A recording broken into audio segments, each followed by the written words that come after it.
የእድል እናት ወይዘሮ ምህረት ታሪክ ሰራች። እድል ደም እንባ እያለቀሰች ወደ አሳዳጊ እናቷ ወደ አባባ ቤት ሄዳ ነበረ። እድልም ደም እንባ እያለቀሰች የተፈጠረውንና የተከሰተውን በሙሉ ለወይዘሮ ምህረት ለ13 እና ለ12 ዓመታት ላሳደገቻት እናቷ እውነታውን ነገረቻት። ወይኔ ምህረት፣ እኔ እንደዚህ አይነት ሰው መሰልኳት እንዴ?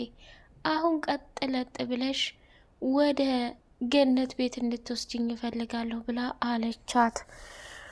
ወይዘሮ ምህረትና አባባ ተያይዘው ወደ ገነት ቤት ሲሄዱ ገነትን ለአንዴና ለመጨረሻ ጊዜ ማስፈራሪያ ሰጠቻት። ስሚ፣ ይሄ ሀብል ላንቺ ምን አይነት ጉድና ታሪክ እንደሆነ የገባሽ አይመስለኝም። ከምታስቢውና ከምትዩ በላይ ዋጋና መስዋዕትነት ከፍዬበት ልጄን ከመኪና አደጋ አትርፌ እስካሁን ድረስ በሰላምና በደስታ ኑረናል ብላ አለች። ሜላትና ሮማን ከዛ ከቤት እድልን አባረዋት በደስታ እያበዱ ይገኛሉ። ወይዘሮ ገነት የሰራችው ስራ ልክና ትክክል እንዳልሆነ አወቀችውና እድል ከዛ ከቤት ከወጣች በኋላ ደም እንባ እያለቀሰች ትገኛለች። ሮማን፣ የምሬን ነው ምልሽ፣ እንደ ዛሬ ከፍቶኝም አያውቅም። እድል ከዚህ ቤት ከወጣች በኋላ የተሰማኝ ስሜት ልክ ብሌንን ልጄ ሞታለች ተብዬ ስቀብር የተሰማኝ ስሜት ብቻና ብቻ ነው ብላ ቀወጠችው። ቢንያምም ራሱን መቆጣጠር አቅቶት የወይዘሮ ሮማን ድርጊት በፍጹም ደስ አላለውም።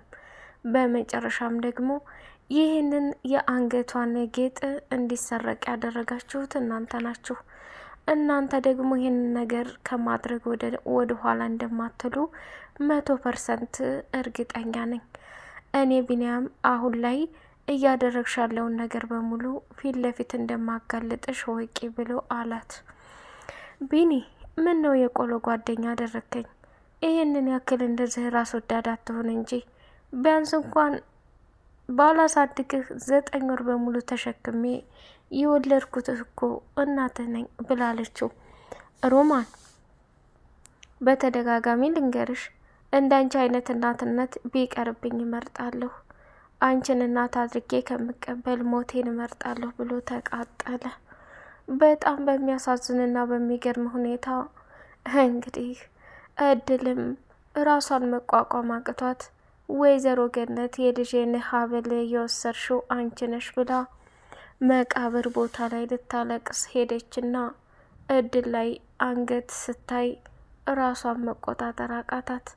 እድልም ከሚባለው በላይ ማሚ፣ የተፈጠረው ነገር ምን እንደው ባይገባኝም አንቺን ለማስረዳት እየሞከርኩ ነበር። አንቺ ግን እኔ መረዳት አትፈልጊም። ስለዚህ ባክሽ የተፈጠረው ነገር ቢፈጠር እድሜ ልኬን ዋጋና መስዋዕትነት እንድከፍል አታድርጊኝ። ከምታስቢውና ከምትዩ በላይ ላንቺ ያለኝ ሞራንና እንትን እንዲጠፋ አታድርጊ። እኔ እኮ እድል ነኝ፣ በፍጹም ሌባ አይደለሁም። እናቴ ሌባ አድርጋ አይደለም ያሳደገች ብላ ቀወጠችው። ለወይዘሮ ምህረት ከነገረቻት በኋላ ምህረቴም ደም እንባ እያለቀሰች ወደ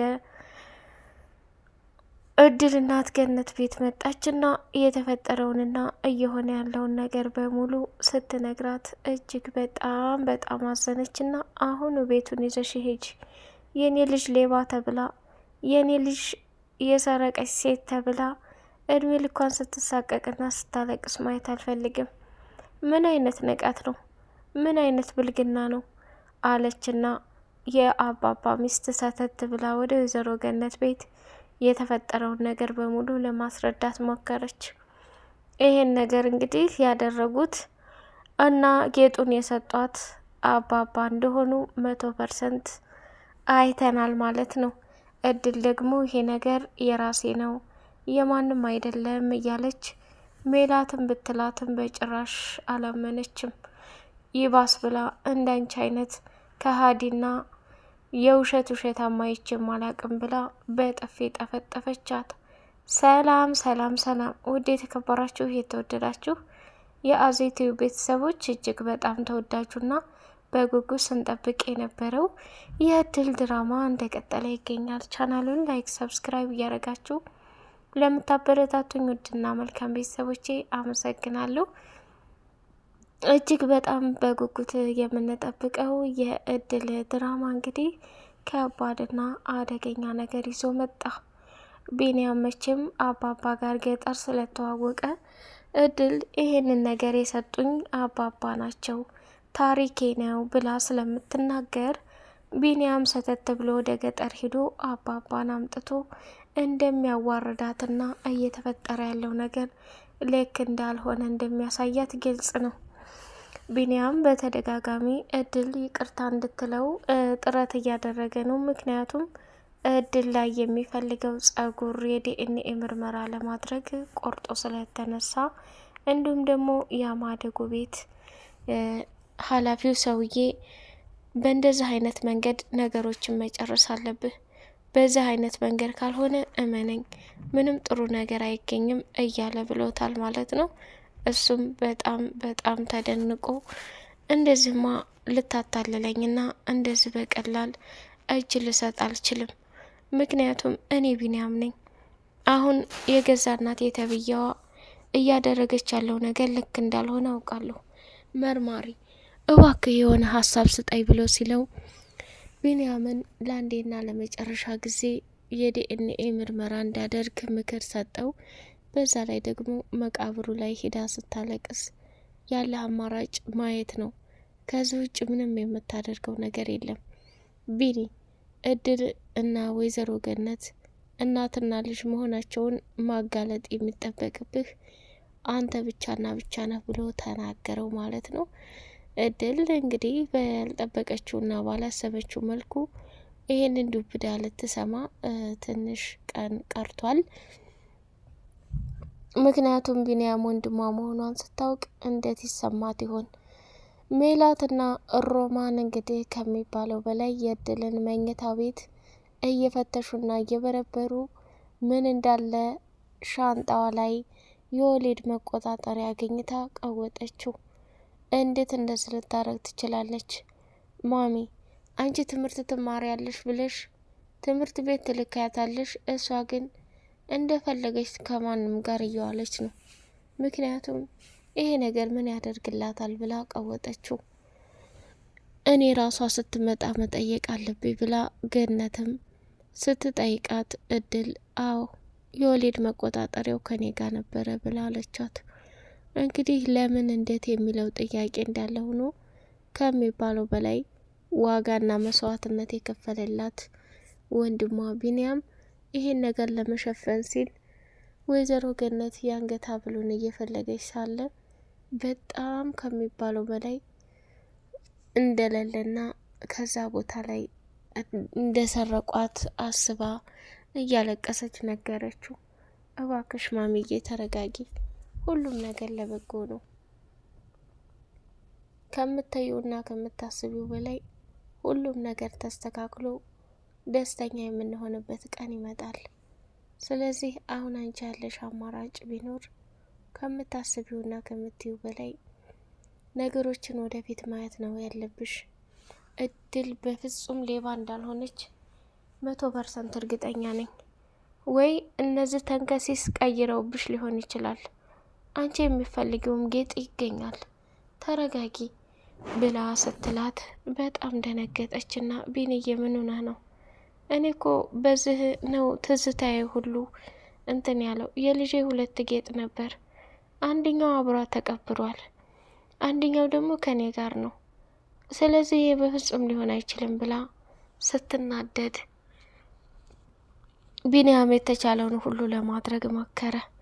ሜላት እንግዲህ የእድልን መኝታ ቤት ስትፈታተሽ ያንን አግኝታ በጣም ደስ ብሏታልና ወደ ውጭ ወጥታ ወይዘሮ ሮማንን ላገኝሽ ፈልጋለሁ አክስቴ፣ ዛሬ ትልቅ ሰርፕራይዝ እና ድል አለ አለቻት። ቆይ ምንድን ነው ያለው? እየሆነ ያለው ነገር ንገሪኝ አለቻት። በጣም ተገርማና ተደንቃ ስለነበር እንግዲያውስ የምነግርሽ ነገር በጣም ከባድ ነገር ነው፣ ምንድን ነው? እድል መኝታ ክፍል እኮ እንደዛ አደረግን። አሁን ያንን ጌጥ ስለሰረቀቻት በቃ የሆነ ምክንያት ፈጥረን ከዛ ከቤት እንድትወጣ ማድረግ አለብን ተባባሉ። ጌጡም እንደጠፋ በጣም ደስ አላትና ሮማን የወይዘሮ ገነትን ክፍል ቁም ሳጥን እየከፈቱ ያለበትን ቦታ ላይ መፈለግ ጀመሩ። በጣም ተሳስተሻል ሜላት፣ እንደ ዝም ብለሽ ይሄን የመሰለ ነገር ተጠቅመሽ እንደማይረባ ፈልገሽ ልትጥዩ ትችያለሽ። እድል የእጅ አመል እንደሌለባት አውቃለሁ። ምናልባት ተመሳሳይ ቀይረሽ ከሆነ መልሽ። ያ ካልሆነ ግን ከምትዩና ከምታስቢው በላይ አሁን ከባድ ጦርነት ይበጠበጣል። እንዴ አክስቴ ምን ሆነሻል? እኛስ የምንፈልገው ይሄንን አይደል እንዴ? ሁሉም ተበጣብጦና ተረባብሾ ቤቱን ለቃ እንድትሄድ ቢንዬም የኔ ራሴ እንዲሆን ማንም እንትን እንዳይለው እናቴንም ተቆጣጥራብኛለች። ስለዚህ ይሄንን በህይወቴ ማድረግ አለብኝ ብላለች። ወይ ጉድ! ያንቺማ የከፋ ነው። ቆይ እናትሽን አስመልሰሻል።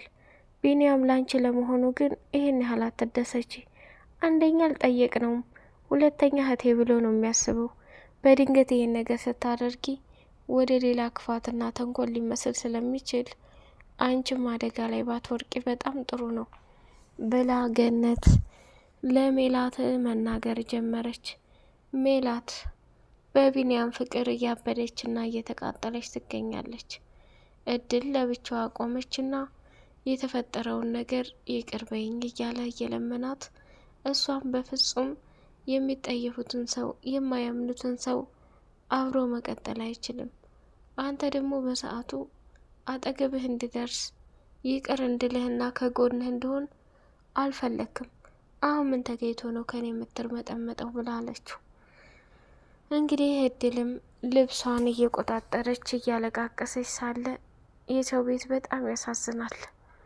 እኔ ማሚዬ አንድ ቀን እንደዚህ ትገምተኛለች ብዬም አስቤም አላውቅም።